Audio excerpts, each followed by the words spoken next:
Hey, what's up, movie fans? I recently had a double feature this past weekend. At the movie theater, I saw Barbershop 3, The Next Cut, and, of course, the movie you're here to see the review of, Eye in the Sky.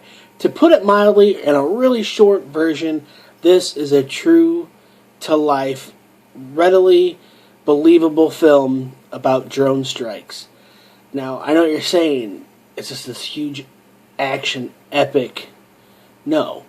There is certainly some action in the film, but this is more of a telling about the families, about the officers that make the call. This is a much more realistic depiction of what potentially could happen.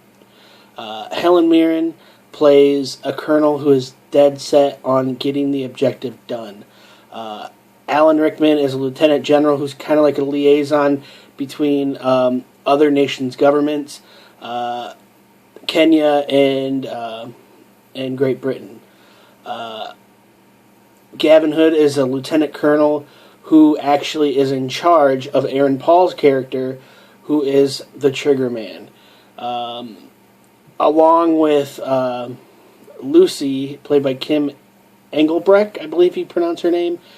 They are the people, they are the eyes that are going to potentially bomb this home.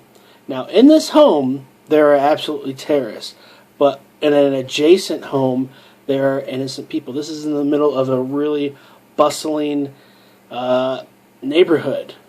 You know, there's armed gunmen throughout, and this is in Nairobi, Kenya, and there are armed gunmen throughout the city. People are on their guard at all times. There's this beautiful little girl, played by Aisha Takao, and she is Aaliyah. She is selling bread for her family to help, sustain life. Her mother and father, her father is a bike repairman. They are good people. This proves positive that not all people are terrorists in different ethnicities, and it's showcasing this wonderful family dynamic that they have. It's an unfortunate war zone that they live in.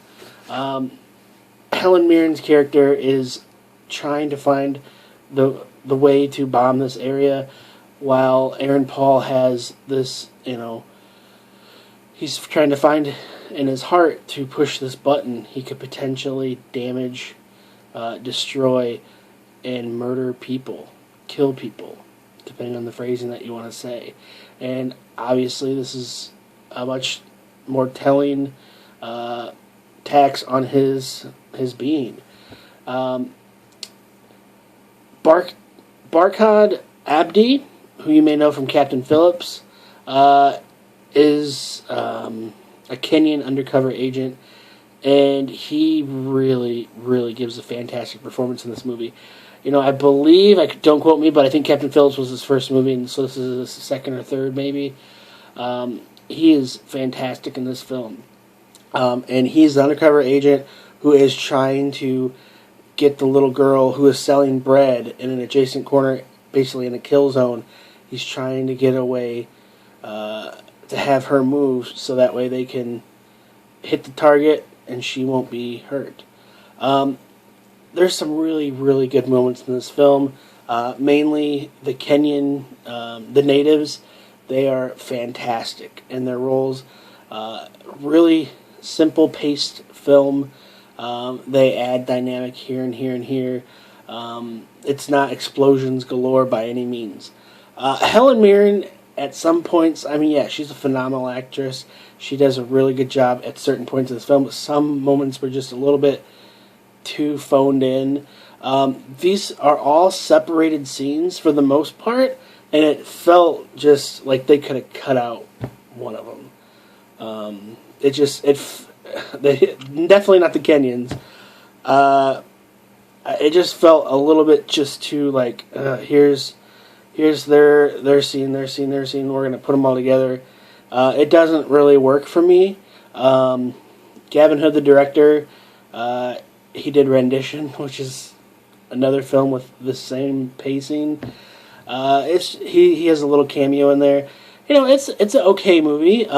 So there's some phenomenal performances, like I said, from the Kenyans in this film, and they are just wonderful. Aaron Paul's pretty good, but he kind of doesn't have a major role in this film. I mean, he does a major action, which is deciding or not if he's going to fire this incredible weapon.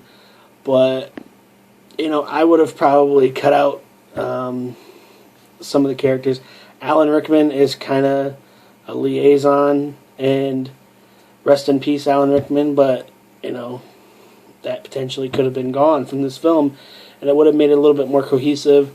It didn't need to be 2 hours long by any means, any stretch of the imagination. It's an okay movie. I give it like a C+. There's some fantastic acting that is just really breathtaking. Watch out for Barclay Abdi. Apologize if I'm saying your name wrong, but you do a great job. Check out my review for Barbershop 3, The Next Cut, and all my other hundreds of other movie reviews at London Hawthorne. Thank you so much for watching my YouTube videos. Have a great day.